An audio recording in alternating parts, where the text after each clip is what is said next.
Hello, my name is Scarlett, and I'm an atheist and skeptic.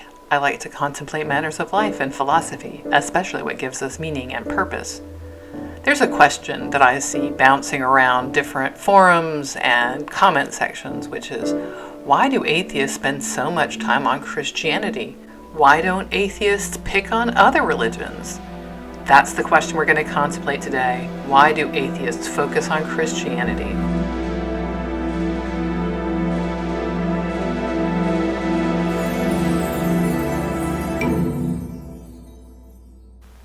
But before we get to the answer, as a thank you to everybody who's liked, subscribed, and done all of the YouTube stuff, here are a couple of pictures of my cat Gina from today. Gina was doing poorly a little earlier this month, but now she's doing much better and has regained strength and is eating well and just living a nice cat life. So once again, thank you to everybody who's done all the YouTube stuff, and I hope you enjoy these couple of pictures of Gina. Today's question comes from a comment, but I'm not considering this a comments video. I'm only interested in the part in the middle where the person asks this question. Why do atheists spend so much time and energy trying to discredit Christianity?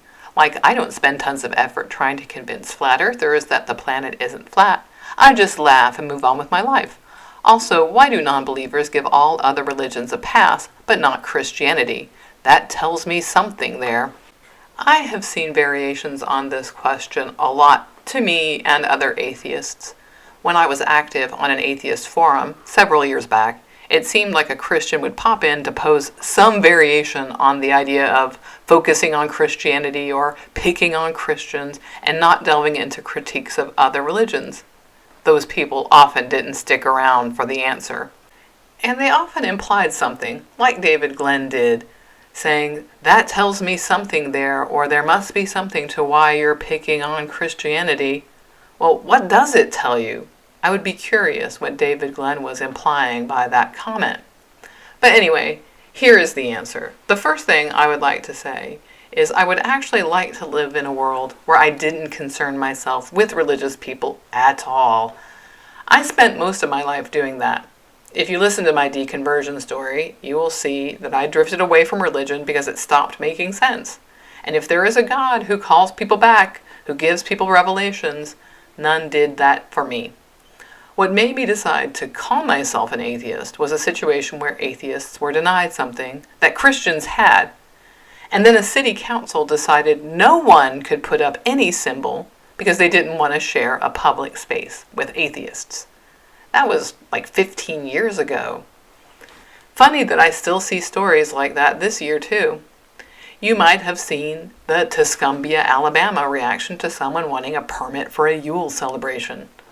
There's another where a manger scene was removed from government property after some atheist wanted to share space and put up a solstice marker. You can also sometimes see backlash to a secular invocation for a meeting. Often these are framed as atheists being offended at a display, but if you look at the actual article, you will see that atheists are not offended, they just want to share space. Or in the case of invocations, they want something that represents everyone and not just the Christians in power. I do find it funny that David compares Christians to flat earthers. Now, I do think there is a correlation. David may not be aware, by the way, that there are debunkers, people who spend their life debunking flat earth, and that a lot of flat earthers are Christians who take the Bible literally. But let's not digress too far down that rabbit hole. To return to our focus, I would love to go about my life without a thought for religiosity, but I see that atheists are denied the same access to the public square that others have. And who is that primarily that has access? Well, where I live, it is Christians. In the U.S., they are a majority. Even though the number of unaffiliated is up, Christians make up the largest share of religions. And let's recall that unaffiliated doesn't necessarily mean atheist. Some are just not attending a church or subscribing to a specific religion. One thing to consider is that a lot of vocal atheists were once some form of Christian. They are still processing their religiosity in some cases. Some of them might be reading the Bible for the first time instead of studying isolated verses. Some people need to process this category Christians call sin and decide what they make of each action. Is that action wrong? To what extent? Why? I'm not sure what complaining Christians think happens during deconversion. I guess they think you were handed a new set of beliefs that you just accept. Certainly, I see videos of apologists who say, atheists have to accept this belief or that. But that isn't the truth. The beauty of free thought is that you don't just accept as fact a collection of beliefs because they are part of your identity as X. Now, I know a lot of Christians like to police the label Christian, but the reality is that Christianity is not a monolith. As the chart I just showed indicates, the number of denominations is staggering. Atheism is one position on one belief, whether you believe in a God or not. From there, you can find atheists who believe in some kind of supernatural and some who don't. Some who understand science and some who don't. Many don't even think about science. I know there are some Christians who really do want to live in a heterogeneous society, respecting others' rights. So I imagine they don't know or can't understand how some vocal Christians in power are affecting others' lives. And in addition to Christians being in a majority in the U.S., when we look at politics, we see Christian dominance. Our presidents have been Christian, our Congress is majority Christian, our Supreme Court is all theists, mostly Christians. So Christians are in control here, and I don't see Muslims, Sikhs, Buddhists trying to deny my rights. I have already talked about a few items where atheists are denied the same rights and privileges as Christians. Being able to have a turn at an invocation for a meeting, having space for a solstice or other non-Christian marker or event, having their views represented beside Christian ones. While I've shown a couple of here, these aren't isolated anecdotes. Here are a couple of pages from the Freedom from Religion Foundation on court challenges where there has been a separation of church and state violation. So this is not isolated cases. These are happening all the time, all over the place. On the national level, we see people's religion interfere with our rights, how we consider public health policy, access to abortion, the right to marry the person of our choice. Of course, the issues before us are not simple, and I do not mean to imply that they are. What I am saying is that our solutions should come from real-world values and considerations, science, data, and not what religious authorities say. Maybe one day I'll wade into some of these topics and discuss how I approach them. But what I find reprehensible in American society, which claims to uphold liberty and freedom in a pluralistic society, there's a group of people in control who think that their religious beliefs are the be-all, end-all of moral thinking and want to impose them on everyone.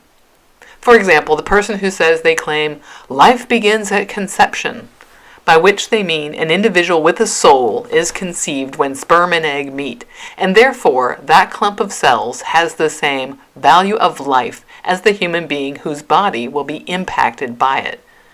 And by the way, thinking we should have access to abortion does not imply that everyone should be forced to have one. Something being available doesn't mean everyone has to use it. That is ridiculous.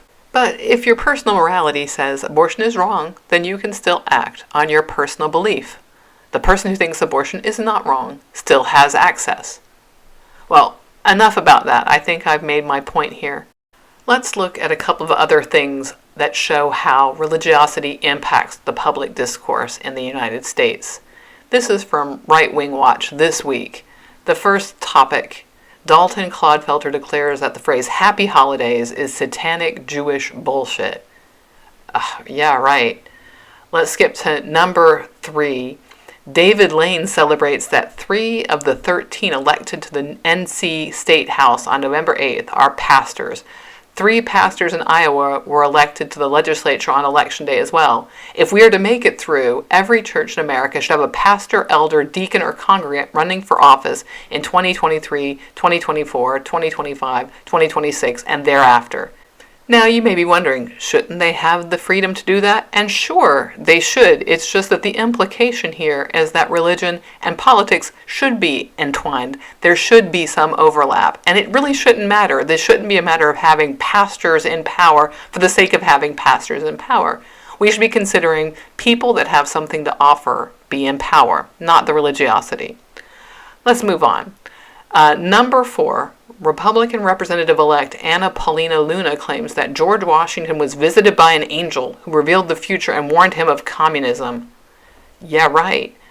And then let's get down to the last particular item here.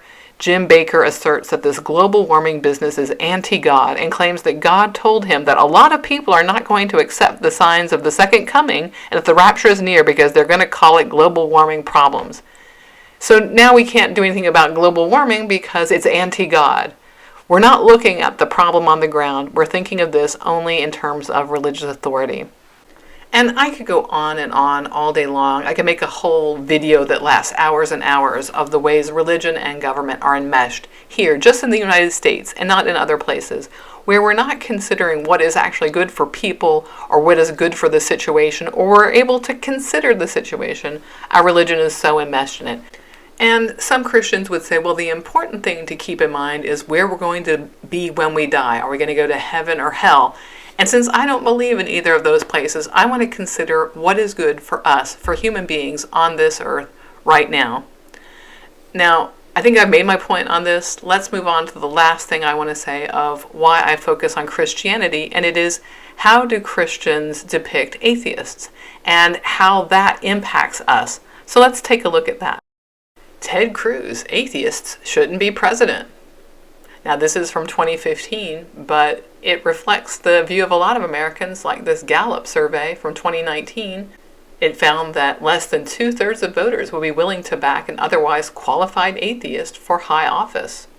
Now, where did they get this idea? Could it be from preachers in the pulpit trying to convince them that atheists are unreliable or evil or satanic or what have you? Or from books like Anthony DeStefano's Inside the Atheist Mind, Unmasking the Religion of Those Who Say There Is No God? And look at these contents, these chapters. The arrogance of the atheist, the ignorance, the ruthlessness, the intolerance, the shallowness, the cowardice, the death-centeredness, the faithfulness, the malevolence, the end of the atheists.